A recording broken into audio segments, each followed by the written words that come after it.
Order. Blake Stephenson to move the motion. Thank you, Dr Huck. It's a pleasure to serve under your chairship. I beg to move this House has considered healthcare in rural areas. I hope this debate can be a constructive discussion of the particular challenges faced by rural communities in accessing healthcare. And in that spirit, I want to open this debate by saying something, or some things, that I hope no one will find controversial. Rural communities are bigger and further apart than urban ones. There are fewer people in a wider area. That makes the delivery of basic services much harder than in major conurbations. By definition, the time and money lost to travel is higher because the distance between places is larger. The ability to recruit and retain staff for public services like healthcare is more challenging.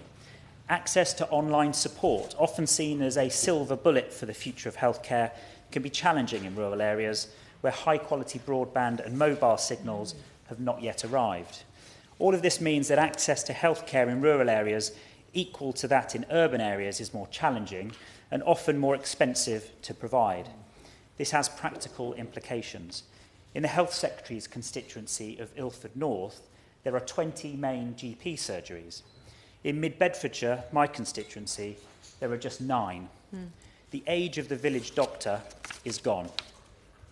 But when my constituents heard about the government's plans for a neighbourhood health service with a neighbourhood health centre in their 10-year health plan, there was some optimism that the age might return, if not necessarily in the same way that it existed before.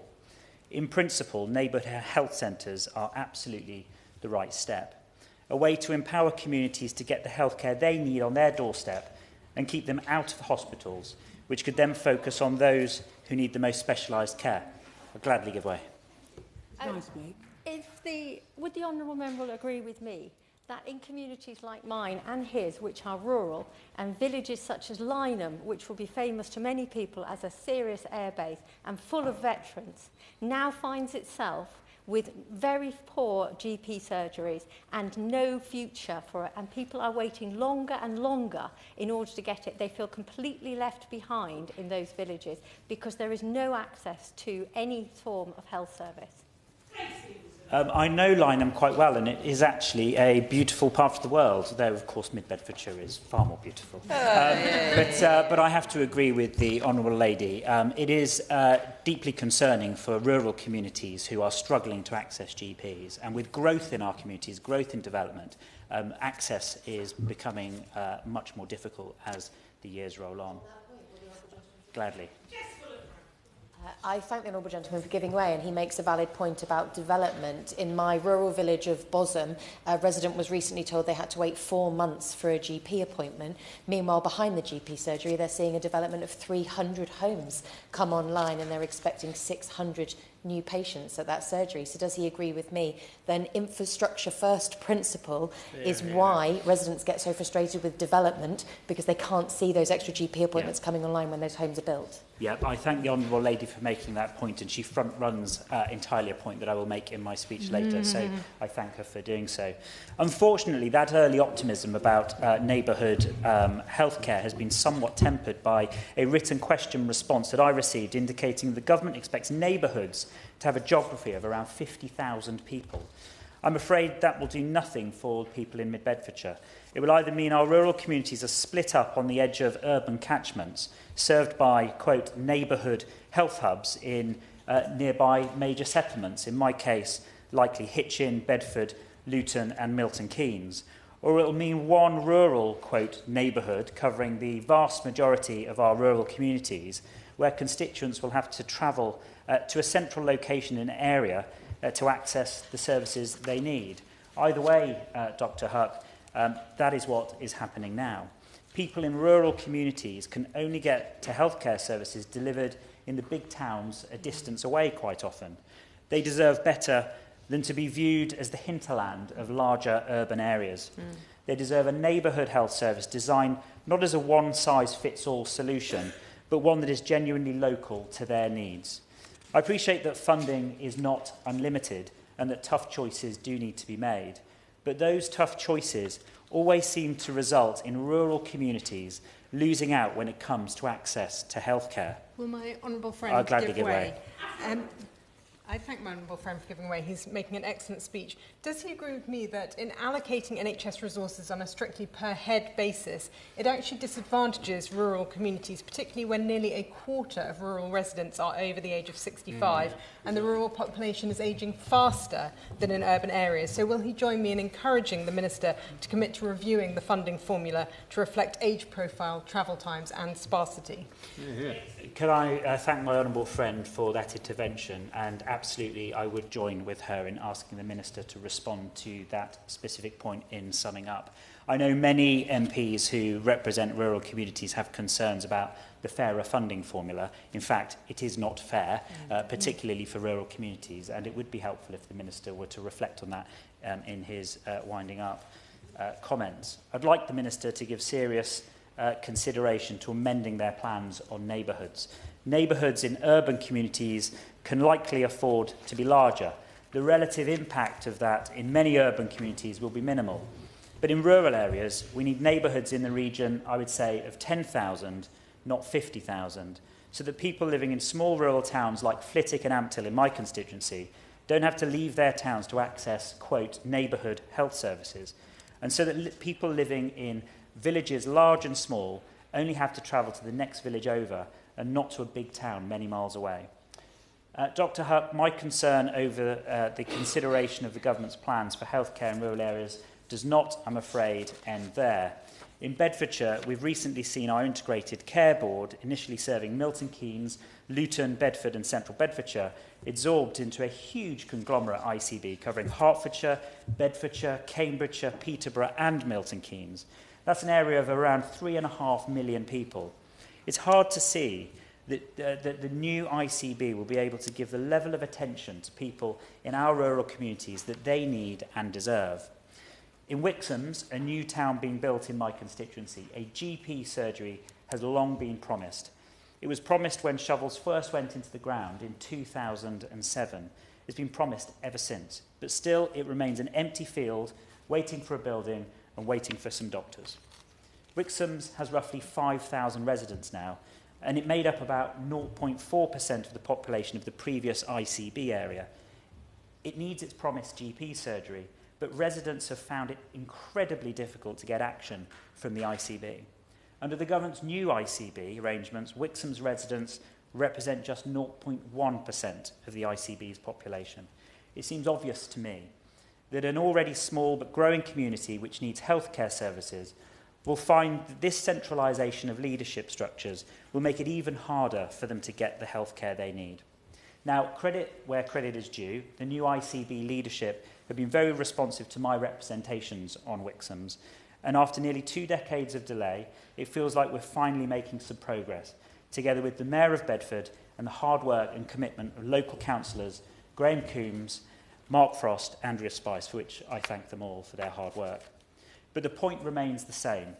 When you make the area covered by ICBs bigger, the influence of our smaller rural communities and their healthcare needs becomes smaller. What the government are doing in Bedfordshire is in no way an isolated incident. I understand that the 42 ICBs that existed before have been reduced down to just 26 super ICBs once the government's process finishes. That means thousands of rural communities across England have less control over their local healthcare overnight, confirmed almost in the same breath as the government's plans to bring healthcare closer to communities.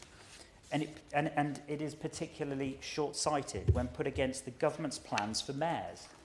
The government has previously spoken of its desire to line up the boundaries of mayoral areas and integrated boards. Even in the 10-year health plan, it says their aim is that ICBs, and I quote, should be coterminous with strategic authorities wherever feasibly possible. What a fantastic idea. Doing so would give proper political accountability to integrated care boards. It would mean that the rural village has a proper elected voice at the table when decisions about the future of healthcare are being made. A representative they could hold accountable at the ballot box if their local healthcare needs were left wanting. That is exactly what rural communities need to ensure they get the healthcare they deserve. But the proposals, like so many others, seem to have been put back on the shelf and watered down. Now, ICBs will be coterminous with lots of strategic authorities. In Bedfordshire, we're now expecting to be forced to have a mayor covering Bedford, Luton, Milton Keynes and Central Bedfordshire. Our new ICB would therefore be covered by 3 mayors, including a mayor for Hertfordshire and a mayor for Cambridgeshire and Peterborough. That dilutes the political pressure that our mayor can bring. It dilutes the impact that the rural Bedfordshire communities covered by that mayor can reasonably have.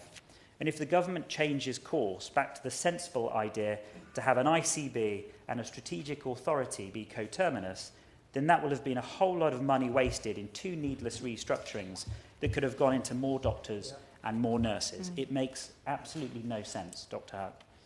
And we do need more doctors and nurses. In Bedfordshire, in a decade since 2016, we now have 18% more patients per fully qualified GP. That reflects a reality in that same decade. Our rural communities have been targeted for more and more development, the point the Honourable Lady made from the Liberal Democrats. In central Bedfordshire alone, more than 20,000 houses have been built in that period, with many more in Luton, Milton Keynes, Bedford, including significant build-out at Wixham's, as I mentioned earlier. There is barely a village in mid-Bedfordshire that hasn't been expanded significantly over the past decade. We expect to see many thousands more built in the coming years, including potential new towns at Tempsford and expansions east of Milton Keynes. And the old argument for healthcare with development no longer works. Build a large development or new settlement, the argument would go, give up a bit of what makes your rural community special, and in return, you'll get the new GP surgery or the healthcare hub. You'll get the infrastructure your community needs. That just doesn't happen anymore. Now you get the houses, and the field where the GP surgery was promised remains empty, just like it has for 2 decades in Wixham's. The same argument has been made for the government's flagship new towns. Build a big new town from scratch and it will come with the right infrastructure. But the Department for Health and Social Care has not been able to confirm to me that additional funding will be provided for GP surgeries. And there does not appear to be future funding provided from the Treasury, which leaves open the prospect that GP surgeries in new towns will be funded at the expense of new GP surgeries in areas like Wixham's and other rural communities across the country, which have been waiting for far too long. I'd be grateful if the Minister could assure me on this point specifically in his closing remarks. But the overall point is clear, Dr. Huck. Where rural communities see development, they need infrastructure to cope with that development. It's common sense, it's simple, and it's what our constituents want to see. And they need to see that infrastructure arrive before the houses are occupied and not to relieve the burden on overstretched existing infrastructure at some indeterminate point in the future. It has been proposed a few times in this session, but I fundamentally believe that something must be done to allow councils and ICBs to benefit from developer contributions from the day planning is granted, not as development is happening. This could be achieved by something as simple as the government providing funding up front and reclaiming it from the developer via Section 106. This is one of the biggest issues facing my residents. When the wait to see a GP soars because of a new housing estate next door, nobody wins. I know this isn't confined solely to rural areas, but it is in rural areas where existing infrastructure is strained to capacity and where a good proportion of the government's 1.5 million homes are expected to be built. Dr. Huck, I'll bring my remarks to a close, and I look forward to hearing the views of others in this debate. There are particular challenges for rural communities in accessing healthcare, and for too long, the approach has been to centralise care in larger and larger towns, and in doing so, take it away from villages and small towns. The government's move to centralise local healthcare decision-making over much bigger areas risks leaving rural residents further behind. The planned shift to a neighbourhood health service is welcome, but it must be a truly neighbourhood-based service. And whilst a neighbourhood of 50,000 people might make sense in our big towns and cities, it risks leaving our rural, small towns and villages out in the cold, served only as a bit on the edge of a larger urban area.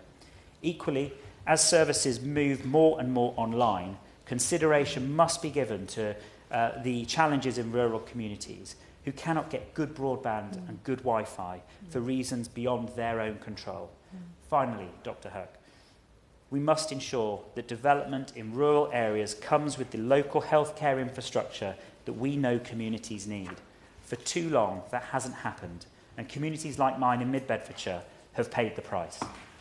It's a popular debate. Right, everyone who wants to speak is standing, because we're going to have to calculate how long everyone gets. There will be a time limit. We think within 3 to begin with. And then... It might drop down. But first exemplar of perfect timing will be Samantha